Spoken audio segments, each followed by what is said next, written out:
আসসালামু আলাইকুম ভিউয়ার্স, আশা রাখি সবাই ভালো আছেন। আমি আল্লাহর রহমতে ভালো আছি। আজকে সাধ্যের মধ্যে বেস্ট একটি স্পিকার নিয়ে আসলাম। আর এই স্পিকারটিতে কি নেই সবই রয়েছে, এবং কত প্রাইস এবং কি দিয়ে বাজাবেন, কারাই বা স্পিকারটি কিনবেন, এইসব জানতে হলে পুরো ভিডিও আমার সাথে থাকবেন। আমি মনে আছি আপনাদের সাথে, আর আপনারা দেখছেন ঢাকা ইনফো চ্যানেল।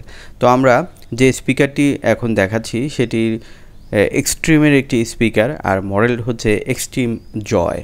আর এই স্পিকারটিতে আমরা কি পাবো ঝটপট চলুন দেখে নিই। তো আমরা আনবক্সিং অলরেডি শুরু করেছি। তো প্রথমে দুটি স্যাটেলাইট আমরা দেখতে পাচ্ছি, একটি রিমোট কন্ট্রোলার দেখতে পাচ্ছি, একটি অক্স ক্যাবেলও আমরা পেয়ে গেলাম। তো এরপরে যেটি থাকছে সেটি হচ্ছে যে একটি সাব উফার আমরা পাবো। তো আমরা সেটি বের করছি। তো আপনারা কিন্তু বিশেষ করে যারা কম বাজেটের মধ্যে ভালো কোনো স্পিকার চাচ্ছেন তাদের জন্য কিন্তু এই স্পিকারটি বিশেষ একটি, অর্থাৎ স্পেশাল একটি স্পিকার নিঃসন্দেহে। তো আমরা কিন্তু ভিডিও শেষে একদম প্র্যাকটিক্যালি বাজাইয়া শোনাবো যে এটির সাউন্ড কোয়ালিটি কেমন। পুরো ভিডিও আমার সাথেই থাকবেন। যারা চ্যানেলে নতুন এসেছেন তাদেরকে চ্যানেলটি সাবস্ক্রাইব করার অনুরোধ রইল, আর যারা অলরেডি করেছেন তাদেরকে অসংখ্য ধন্যবাদ। তো আমরা দেখুন স্পিকারটি অলরেডি বের করে ফেলেছি। স্পিকারটিতে ওয়ার্ড হিসাবে আপনারা যেটি পাবেন, তার আগে একটু পোর্টগুলো দেখে নিন। এখানে কিন্তু আপনারা জাস্ট ইনপুট আউটপুটের পোর্টগুলো দেখতে পাবেন। তো আপনারা কিন্তু আউটপুটে এই স্যাটেলাইটগুলো লাগিয়ে দিবেন।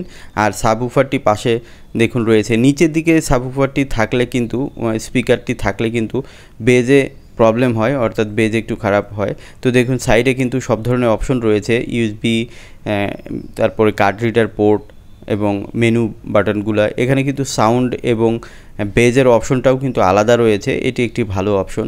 যেটি বলছিলাম যে এখানে ওয়ার্ড হিসাবে আপনারা টোটাল পাবেন হচ্ছে 20 ওয়ার্ড আরএমএস।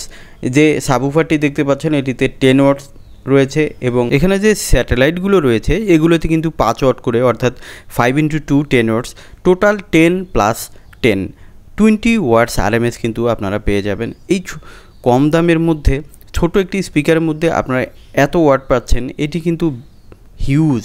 কারণ সাধারণত আমরা মাইক্রোল্যাবগুলোতে দেখে থাকি যে 10 ওয়াটস 11 ওয়াটস থাকে, বাট এখানে আপনারা 20 ওয়াটস পাবেন। তো আমরা স্যাটেলাইটগুলো জাস্ট আউটপুটে লাগিয়ে দিলাম। তো আপনারাও কিন্তু এভাবে লাগিয়ে দিবেন, খুব সহজেই কিন্তু লাগানো যায়, খুব কঠিন না এটি। তো আপনারা যারা এই স্পিকারটি নেবেন কিসে বাজাবেন সেটি একটু আইডিয়া দেওয়ার চেষ্টা করব। যারা পেন ড্রাইভ দিয়ে বাজাতে যাচ্ছেন, ব্লুটুথ দিয়ে বাজাতে যাচ্ছেন, এই স্পিকারটিতে কিন্তু ব্লুটুথ অপশনও রয়েছে। এবং যারা টিভির সাথে বা কম্পিউটারের সাথে বা ল্যাপটপের সাথে, ট্যাবের সাথে বা ডেস্কটপের সাথেও আপনারা যদি বাজাতে চান তাহলে অবশ্যই এটি প্রিফার করতে পারেন। বিশেষ করে যারা মোবাইলের সাথে বাজাতে চান, আমি বলবো যে গ্রামগঞ্জের যে ছোট দোকানগুলো রয়েছে, রেস্টুরেন্টগুলো রয়েছে, বা গ্রামের যে বাড়িগুলো রয়েছে, বাসা বাড়ি, সেগুলোতেও কিন্তু আপনারা এটি নিতে পারেন, কারণ এটির সাউন্ড কিন্তু বেশ ভালো রয়েছে। আর এই স্যাটেলাইটগুলো কিন্তু কাছে না রেখে একটু দূরে রাখবেন, তাহলে কিন্তু আর একটু বেটার সাউন্ড পাবেন। আর উফারটি একটু নিচের দিকে রাখার চেষ্টা করবেন, তাহলে কিন্তু সাউন্ড কোয়ালিটি অনেক বেটার পাবেন।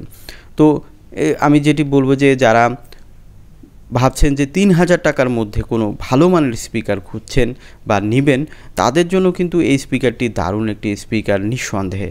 তো আমরা এখন মোটামুটি ফুল সেট আপ করে ফেলেছি, পাওয়ারও দিয়ে দিয়েছি। দেখুন পাশ দিয়ে কিন্তু বেশ কিছু মেনু রয়েছে।